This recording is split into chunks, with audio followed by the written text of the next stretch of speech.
is a relatively small city for what is actually a major financial center. How does Frankfurt manage to punch above its weight in that regard? And where would you place Frankfurt in the league of international financial centers? Where is its niche? I think the beauty of the beast is manifold. One is very clearly a financial center has a great advantage if it's backed up by a big real economy. And in contrast to some other countries and some other financial centers, we have a big economy.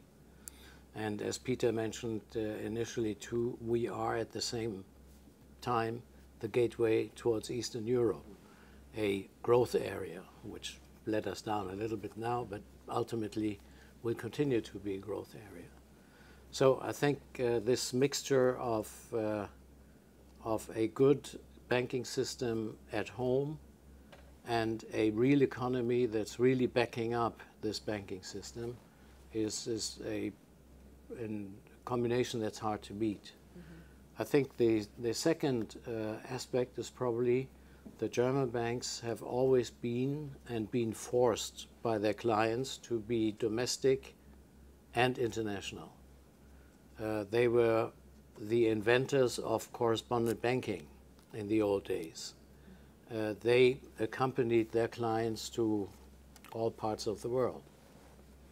And where they couldn't furnish it, there was ample room because the market is free and easy to access also for foreigners, that we as foreign banks, for instance, settled in and provided services the German banks initially didn't provide, or we provided it in a different way. And I think if you really look at it, what's the secret of the place? To some degree, it's what I think was alluded to by all of my colleagues. Frankfurt is a very open society. It's open to foreigners. It has by far the largest content of non-Germans living in Frankfurt. About 30% of the population in Frankfurt is non-German. And you will be surprised how many Germans living in Frankfurt have been living outside of Frankfurt and have been living outside of Germany. So it's an open society which has great historical roots. All the old German emperors were crowned and installed in Frankfurt because that was one of the few places which was a neutral territory, free to access, free to come there, and free to also leave without being caught or hanged. So the tradition is an open spirit. And I think lastly, to go back to, you were asking about the government role in this whole thing.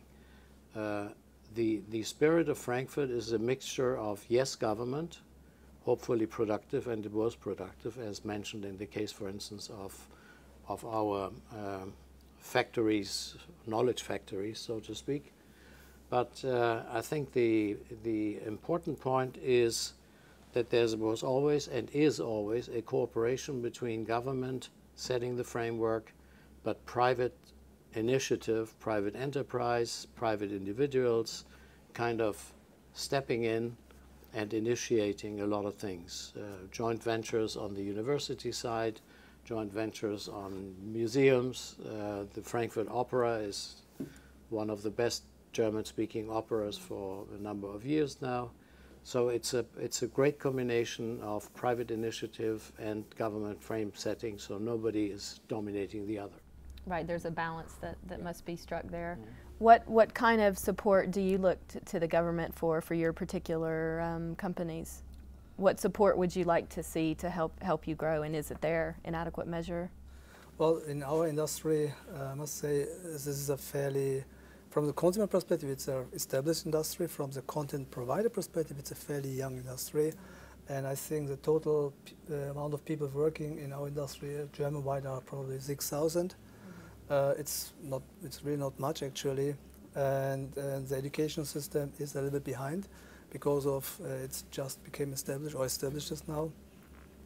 What we try to do is, within dialogue with universities, and provide them with our technology and tools to use them for educational purposes. And we have, I think, a relationship with over 27 universities across Germany, which are using our technologies and tools to educate students in various areas, not necessarily just in games areas, or sometimes in visualization, sometimes in simulation, as well as training. And I think the government discovered that this industry is a very big industry in terms of revenues already. I mean, speaking of the movie industry worldwide, but it's also innovation industry which creates innovations, which creates workspace, which creates basically, which is a motor for upcoming technology which will be used, established out of the game industry, but used in multiple other industries, such as architects are using our technology, as an example, which you have not, which no architect would think 10 years ago that they're using technologies developed out of game industry. Car manufacturers, aerospace manufacturers are using our technology for visualization. That all became suddenly public and known, and suddenly that becomes an industry which offers actually a huge level of innovation, and has actually also is a magnet for people stay in Germany when they want to be creative in the entertainment industry. And that helps actually to position it accordingly and backing up with passes to education. Right. That was missing, I would say, 10 years ago. It's coming now step by step. Right. There is a good balance, I must say. First of all, if the government could make sure that it stays as stable as it is so far, I wouldn't be too unsatisfied, to be honest. I really personally like to work in a country where infrastructure works very well, and is particularly important for our business. Things like power availability at a decent price, as well as telecommunications availability and availability of resources is important, and it works in Germany, generally speaking. If I could think of anything that I'd like to see improved, is actually the mentality, the way of thinking about these innovative industries. As Avni mentioned before, is it really in the mindset of all the decision makers, actually not only political decision makers, but also decision makers in the economy, that this is the future, this is an important market, important business for all verticals, all vertical industries in the future? Is that really in everyone's mind? I'm not exactly sure. But other than that, keep the infrastructure stable, and I think that's enough.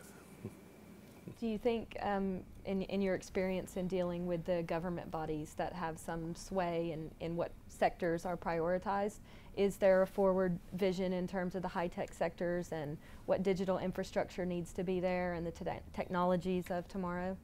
Definitely.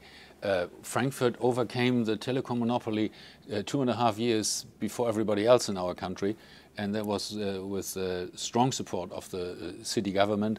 I was at that time in charge of the Frankfurt Economic Development Corporation, and we supported the deputy mayor who was in charge of that very much, and they opened their spare pipes in the ground so that the companies like Colt and MFS at that time, they could bring in their cables in existing pipes.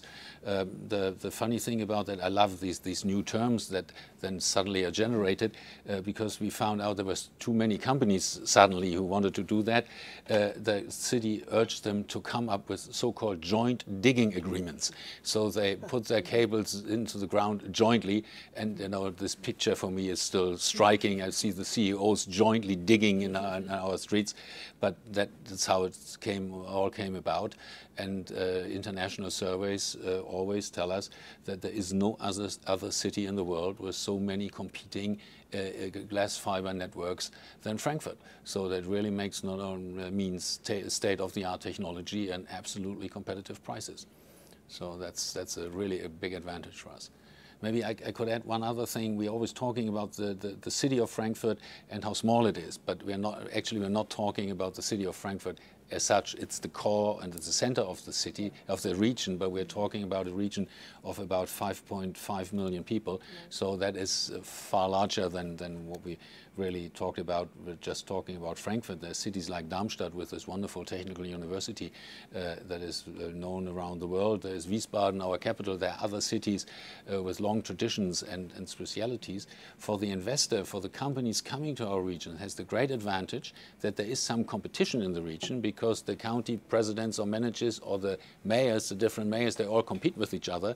So they have easy access to the politicians who really can make decisions, and there is a competition, and the one who offers the best service and is the fastest on his feet will win. And this is something that is, I think, to a great advantage of our region. On that note, how much flexibility is there to offer investment incentives? Because in the EU legislation, there's some rules regarding what can be offered and what can't be offered in terms of tax exemptions. How much authority does, say, the city and the region have? Well, we are very, very successful. We have low transaction costs. That's why is everybody there, and that's why we can't give incentives, and we don't give incentives. This is something I never understand with the international community, and I think the US spoiled the market to some extent, that people don't realize that they are on the receiving side only once. After that, they are generating with their own tax they have to pay the incentives their competition will be getting from the same people. The other thing is that people don't realize that's always the company who's liable for that. As a government, I can give as much money as I want. The receiver is liable to the EU, and every single citizen can make it known, let it make a remark to the Commission about somebody getting unwarranted subsidies, and then they have to pay back on a very short notice. Yeah.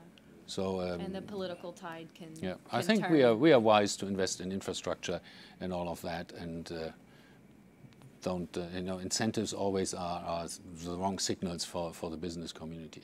I mean, the money that has been wasted during the IT bubble, it's incredible. Nothing came out of it.